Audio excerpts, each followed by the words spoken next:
Petrol ಬೆಲೆ ಏರಿಕೆ, neat ಅಕ್ರಮ ಖಂಡಿಸಿ ಶ್ರೀನಿವಾಸಪುರದಲ್ಲಿ ಸಿಪಿಐಎಂ ಬೃಹತ್ ಪ್ರತಿಭಟನೆ. ಕೋಲಾರ ಜಿಲ್ಲೆಯ ಶ್ರೀನಿವಾಸಪುರ ಪಟ್ಟಣದಲ್ಲಿ ಪೆಟ್ರೋಲ್ ಬೆಲೆ ಏರಿಕೆ ಹಾಗೂ ನೀಟ್ ಪರೀಕ್ಷೆಯಲ್ಲಿ ನಡೆದ ಅಕ್ರಮಗಳನ್ನು ಖಂಡಿಸಿ ಸಿಪಿಐಎಂ ಪಕ್ಷದ ವತಿಯಿಂದ ಬೃಹತ್ ಪ್ರತಿಭಟನೆ ನಡೆಸಲಾಯಿತು. ಪ್ರತಿಭಟನೆಯಲ್ಲಿ ಭಾಗವಹಿಸಿದ ಸಿಪಿಐಎಂ ಮುಖಂಡರು ಹಾಗೂ ಕಾರ್ಯಕರ್ತರು ಕೇಂದ್ರ ಸರ್ಕಾರದ ವಿರುದ್ಧ ಘೋಷಣೆಗಳನ್ನು ಕೂಗಿ ಆಕ್ರೋಶ ವ್ಯಕ್ತಪಡಿಸಿದರು. ಜನಸಾಮಾನ್ಯರ ಮೇಲೆ ಬೆಲೆ ಏರಿಕೆಯ ಹೊರೆ ಹೆಚ್ಚಾಗಿದೆ ಎಂದು ಆರೋಪಿಸಿದ ಪ್ರತಿಭಟನಾಕಾರರು ವಿದ್ಯಾರ್ಥಿಗಳ ಭವಿಷ್ಯ ಹಾಳಾಗುವಂತೆ ನೀಟ್ ಪರೀಕ್ಷೆಯಲ್ಲಿ ಅಕ್ರಮಗಳು ನಡೆದಿವೆ ಎಂದು ಆಕ್ರೋಶ ಹೊರಹಾಕಿದರು. ಪ್ರತಿಭಟನೆಯ ಹಿನ್ನೆಲೆ ಕೆಲಕಾಲ ಪಟ್ಟಣದ ಪ್ರಮುಖ ರಸ್ತೆಗಳಲ್ಲಿ ಟ್ರಾಫಿಕ್ ಜಾಮ್ ಉಂಟಾಗಿ ವಾಹನ ಸವಾರರು ಪರದಾಡುವ ಪರಿಸ್ಥಿತಿ ನಿರ್ಮಾಣವಾಯಿತು. ಸ್ಥಳಕ್ಕೆ ಆಗಮಿಸಿದ ಆರಕ್ಷಕ ನಿರೀಕ್ಷಕರಾದ ಶಂಕರಾಚಾರ್ಯರವರು ಟ್ರಾಫಿಕ್ ತೆರವುಗೊಳಿಸಿ ವಾಹನ ಸಂಚಾರಕ್ಕೆ ಅನುವು ಮಾಡಿಕೊಟ್ಟರು. ಪ್ರತಿಭಟನೆ ವೇಳೆ ಹೆಚ್ಚಿನ ಸಂಖ್ಯೆಯಲ್ಲಿ ಸಿಪಿಐಎಂ ಕಾರ್ಯಕರ್ತರು ಹಾಗೂ ಸಾರ್ವಜನಿಕರು ಭಾಗವಹಿಸಿದ್ದರು.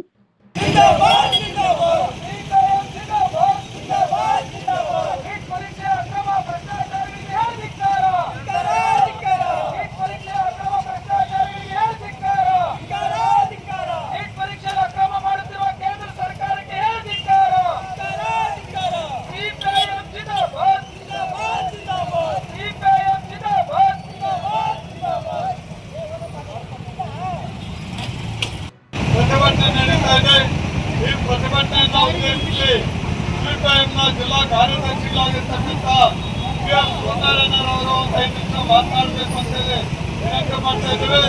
ಈ ಒಂದು ಸಂದರ್ಭದಲ್ಲಿ ಶ್ರೀನಿವಾಸಪುರ ತಾಲೂಕಿನ ಎಲ್ಲ ನಾಗರಿಕರಿಗೂ, ಪತ್ರಿಕಾ ಮಾಧ್ಯಮ ಮಿತ್ರರಿಗೂ ಹಾಗೂ ಪೊಲೀಸ್ ಇಲಾಖೆಯವರಿಗೆ ಈ ಒಂದು ಸಂದರ್ಭದಲ್ಲಿ ಸ್ವಾಗತವನ್ನು ಬಯಸ್ತಾ ಇದ್ದೇವೆ. ನಡೆಸ್ತಾ ಇರ್ತಕ್ಕಂಥದನ್ನ ಖಂಡಿಸಿ ಈ ಒಂದು ಪ್ರತಿಭಟನೆಯನ್ನು ಇವತ್ತು ಸಿಪಿಎಂ ಪಕ್ಷದಿಂದ ವ್ಯಕ್ತಪಡಿಸ್ತಾ ಇದೆ. ಇಡೀ ಕೋಲಾರ ಜಿಲ್ಲೆಯಾದ್ಯಂತ ಎಲ್ಲ ತಾಲೂಕು ಕೇಂದ್ರಗಳಲ್ಲೂ ಕೂಡ ಸಿಪಿಎಂ ಪಕ್ಷ ಈ ಪ್ರತಿಭಟನೆಯನ್ನು ಇವತ್ತು ನಡೆಸ್ತಾ ಇದೆ. ಬಂಧುಗಳೇ, ಇವತ್ತು ನಾವು ಕೇಂದ್ರ ಸರ್ಕಾರವನ್ನು ಈ ಸಂದರ್ಭದಲ್ಲಿ ಇಡ್ತಾ ಇದ್ದೀವಿ. ಇವತ್ತು ಯಾಕೆ ಇವತ್ತು ದೇಶ ಎಲ್ಲ ಸರಿ ಇದೆ ಅಂತ ಹೇಳಿ ತುಂಬಾ ಜನ ಮಾತಾಡ್ತಾರೆ. ದೇಶದಲ್ಲಿ ಎಲ್ಲರೂ ಕೂಡ ಸುಭದ್ರವಾಗಿದ್ದಾರೆ, ಸುಭಿಕ್ಷೆಯಿಂದ ಇದ್ದಾರೆ, ಯಾವುದೇ ಕಷ್ಟಗಳು ಇವತ್ತಿಲ್ಲ ಅಂತಕ್ಕಂಥದನ್ನ ಇವತ್ತು ಹೇಳ್ತಾ ಇದ್ದಾರೆ. ಬಂಧುಗಳು, ಇವತ್ತು ಕೇಳ್ತಾ ಇದ್ದೀವಿ, ಇವತ್ತು ಈ ದೇಶದಲ್ಲಿ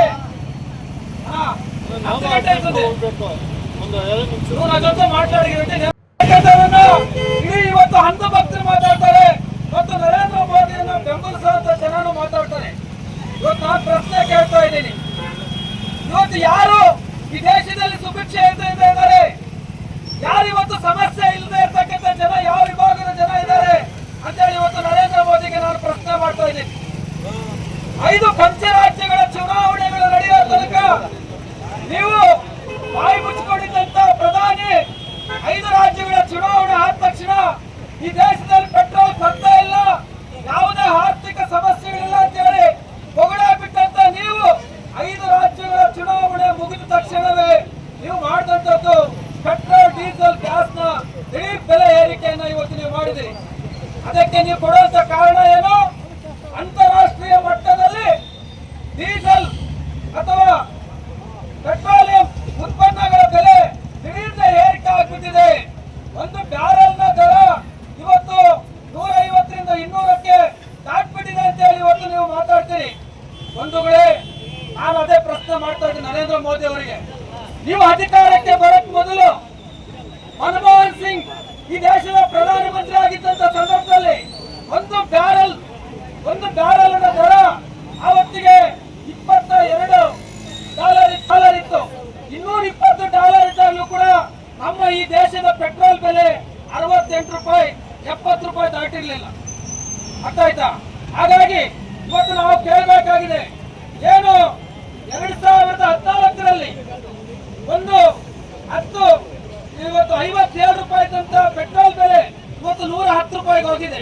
2014ರಲ್ಲಿ ನಿಮ್ಮ ಒಂದು ಬ್ಯಾರೆಲ್ ನ ಪೆಟ್ರೋಲ್ ದರ ಅಥವಾ 2025ರಲ್ಲಿ ಪೆಟ್ರೋಲ್ ದರ ಏನಿತ್ತು, ಎಷ್ಟು ಹೆಚ್ಚುವರಿಯಾಗಿ ಮಾಡಿದಿರಿ? ಈ ಹೆಚ್ಚುವರಿಯಾಗಿ ಜನರಿಂದ ಸುಲಿಗೆ ಮಾಡಿದ್ದು, ಹಗಲು ಮಾಡಿದ್ದು ಯಾರು ಜೋಬ್ಗೆ ಹೋಗಿದೆ ಸ್ವಾಮಿ? ನರೇಂದ್ರ ಮೋದಿ ಅವರೇ, ಇವತ್ತು ಇಷ್ಟು ದೊಡ್ಡ ಪ್ರಮಾಣದಲ್ಲಿ ಈ ಬೆಲೆ ಏರಿಕೆಯನ್ನ ಮಾಡಿದಿರಿ ಅಂತಕ್ಕಂಥದ್ದು. ಈ ಬೆಲೆ ಏರಿಕೆ ಮಾಡಿರೋದ್ರಿಂದ ದೇಶದ ಆರ್ಥಿಕತೆಗೆ ಯಾವುದೇ ರೀತಿಯಲ್ಲಿ ಲಾಭ ಆಗಿಲ್ಲ.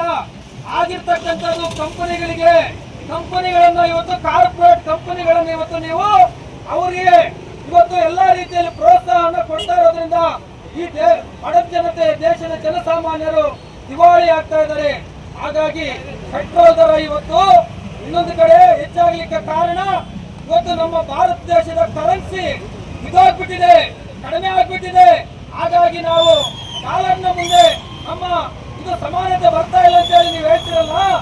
2012ರಲ್ಲಿ UPA ಸರ್ಕಾರ ಇದ್ದಂತ ಸಂದರ್ಭದಲ್ಲಿ ನೀವು 14ರಲ್ಲಿ ಅಧಿಕಾರಕ್ಕೆ ಬಂದಿದ್ದು, ಅದಕ್ಕೆ ಮೊದಲು ಭಾಷಣ ಮಾಡಿದಂತ ಸಂದರ್ಭದಲ್ಲಿ ನೀವು ಏನಂತ ಹೇಳಿದ್ರಿ, ಜಗತ್ನಲ್ಲಿ ಯಾವುದು ಪಾಕಿಸ್ತಾನವನ್ನು ಉದಾಹರಣೆ ತಗೊಂಡು ಪಾಕಿಸ್ತಾನದ ರೂಪಿ ಬಿದ್ದೋಗಿಲ್ಲ, ನೇಪಾಳದ ರೂಪಾಯಿ ಬಿದ್ದೋಗಿಲ್ಲ, ಶ್ರೀಲಂಕಾದ ರೂಪಾಯಿ ಬಿದ್ದೋಗಿಲ್ಲ, ಬಾಂಗ್ಲಾದೇಶದ ರೂಪಾಯಿ ಬಿದ್ದೋಗಿಲ್ಲ, ಭಾರತ ದೇಶದ ರೂಪಾಯಿ ಬಿದ್ದೋಗ್ಬಿಟ್ಟಿದೆ ಡಾಲರ್ ಮುಂದೆ ಅಂತೇಳಿ ನೀವು ಬೊಗಳೆ ಹೊಡೆದಂತ ನರೇಂದ್ರ ಮೋದಿ ಅವರು ಇವತ್ತು ಏನ್ ಪರಿಸ್ಥಿತಿ, 68 ರೂಪಾಯಿ ಇದ್ದಂತ ರೂಪಾಯಿನ ಇವತ್ತು ಡಾಲರ್ ಎದುರುಗಡೆ ಬೆಲೆ ಇವತ್ತು ಎಷ್ಟಕ್ಕೆ ಹೋಗಿದೆ,